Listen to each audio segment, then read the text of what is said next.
Welcome to Let Me Fix This. Enjoy the video. In this video, I will explain how to make kimchi stew with tofu. First, let's gather our essential ingredients.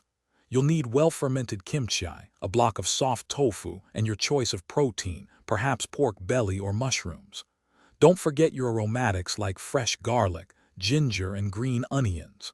Finally, ensure you have gochujang, gochugaru, and soy sauce on hand for that authentic Korean flavor profile. These are the building blocks for a truly delicious stew. Now, let's build the foundational flavors for our stew. Begin by sautéing your aged kimchi in a tablespoon of sesame oil or neutral cooking oil until it becomes wonderfully fragrant. Next, add your chosen protein, cooking it until it's lightly browned and rendered. Once that's done, pour in about 4 cups of anchovy or vegetable broth, bringing the entire mixture to a gentle boil. This step is crucial for developing a rich, deep taste.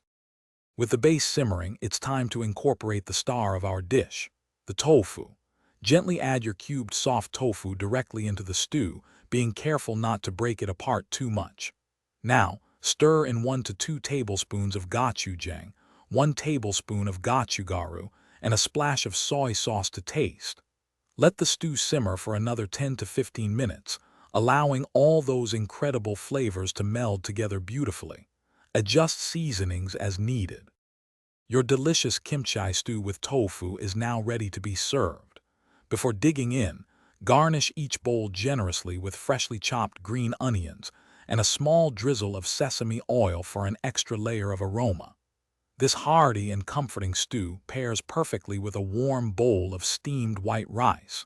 Take a moment to savor the rich, spicy, and savory flavors you've created. Enjoy every spoonful of this wonderful Korean classic. Thanks for watching. If you found this helpful, don't forget to like and subscribe.